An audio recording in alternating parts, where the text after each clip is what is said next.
You're listening to CAMS.health, Complementary and Alternative Medicine, our podcast of all things alternative in the health field. My guest today is Kemi Nekvapil. Kemi, welcome to the show. It's a pleasure to be here, Wayne. Now, Kemi, I understand that you've got a long history in life coaching and alternative health, and particularly in yoga, and you're off to Wanderlust. So let's start with your background first, and then we'll move on to Wanderlust. Tell us how you came to be who you are. So I do have a 23-year yoga and meditation practice now. So I trained in the Shivananda School of Yoga, which is a school of yoga, which is a series. So for those listeners that understand the Bikram series, so where you go into a yoga studio and it's the same postures again and again, and the idea is that the postures don't change, but you do. Your relationship to them changes. So I trained as a Shivananda yoga teacher and then taught yoga for about 5 years in England, and then actually realized for myself that I couldn't use yoga as a transactional service. I'm very glad that people can, because it means I get to go to yoga classes, but I realized that I needed it as a foundation for the way that I choose to live my life. And, it was, you start doing more yoga, and then that changes how you eat, and how you eat changes your energy levels around other people, and then other people around you change. So I very much found it to be the beginning of my journey into looking at alternative health and preventative measures as a way of living. And what led you to India? Is that where you have to go if you want to do in-depth study into yoga? No, I don't think India is where you have to go. But at the time, this was, over 20 years ago, I knew that, yoga comes from India, and I had an opportunity to go and train there. And so I decided to follow that opportunity, like many 20-year-olds do with a backpack. But I did actually have a mission when I arrived there. So I wasn't sort of aimlessly wandering around trying to find my purpose. I was there to train in yoga in a very old school form of yoga. It is an extraordinary country, and probably the place most committed to finding your purpose in the world, I found. It's the only place I've ever been to where finding your purpose is, in fact, perfectly reputable and allowable, and it doesn't matter whether you're a 20-year-old or a 50-year-old. It's still perfectly fine. Yes, absolutely. But I think as well that there are, to be honest, I think there are so many places. I know people that find their purpose on the bus. So, I just need to spend more time on the bus. That's right. So Kemi, you currently have a practice as a life coach and a speaker, and do you teach yoga now? No, I don't. I occasionally will teach yoga when I run retreats. So I do run. I was running retreats in Bali for a few years, and I would teach yoga then.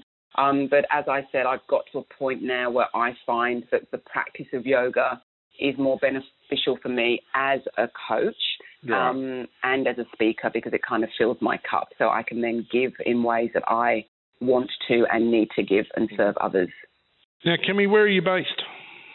I'm in Melbourne, Australia, the best city in the world. Yes, you would find few people from Melbourne who would argue with you there.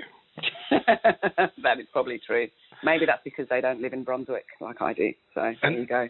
And you run life coaching as a professional practice? Yeah, I'm actually not a life coach, so it's an interesting distinction. I think there are lots of people that are out there that would call themselves life coaches. I don't. I am an executive and personal coach, and what I mean by that is that I work with leaders, but I also don't believe that how we lead is any different to how we live. I've recently just come back from training with Dr. Brené Brown in Texas. And so I'm, even before doing that work with Brené, I'm very aware that how we live our life has a massive impact in how we show up at work. So I work with leaders, entrepreneurial leaders or corporate leaders or creative leaders, but we're also looking at who are you and how does that impact how you do your work. Now, Kemi, one of the reasons that we reached out and we're having this chat today is because you're appearing at Wanderlust, which itself is appearing in Melbourne, I think, for the first time this coming weekend. Tell us a little bit about Wanderlust, because I don't think it's as well known here as it is in other parts of the world. And what are you going to talk about there? Yes, so Wanderlust is an incredible event. It's kind of it's a one-day festival, and actually the day that's happening this weekend in Melbourne is called the Wanderlust 108, and they call it the Mindful Triathlon. So you actually start the day with a 5K run or walk or crawl, depending on what it is you want to do, and that's followed by a group yoga session with an internationally acclaimed yoga teacher. And the yoga teachers are always from such different schools of yoga, and some of them have brought together their own ways of teaching. So I was at the Wanderlust Festival in Brisbane a few weeks ago, and there was yoga to rock music. And then there was yoga with very high energy kind of affirmations being said at the same time. So it's very much an opportunity to venture into something you've never ventured into before. And then there's a group meditation as well. And it's beautiful because you're suddenly in a space with hundreds of other people all sitting in silence. And then in the afternoon, which is where I come in, there are then mindful workshops that are then run. So that can be anything from, very active kind of craft-based workshops, but also mindset. So I do work around mindset, and what I'll be talking about this weekend is building your personal power, and what that means, especially in a time where we have incredible access to the idea of people powering over others. And what I'll be looking at is how do we build the power that comes from within, and how do we use that in a way to serve others and to serve ourselves. It sounds like a fascinating session. I'm sorry I'm not anywhere near Melbourne this weekend, otherwise I would drop in and have a listen. You'd be more than welcome, Wayne. And speaking of dropping in to have a listen, is it too late for people to register if they want to go along? Not as far as I know. I'm sure that if they hopped onto the Wanderlust site, Wanderlust actually is a massive event that happens in America, and there's now the New Zealand and Australian arm. So I think if they hop onto the website, they may come up with the American, but then you go onto the events tab, and then you'll find all of the Wanderlust events around the world, and obviously the one that you want to click on is Melbourne. Now that website is WANDER, wanderlust.com.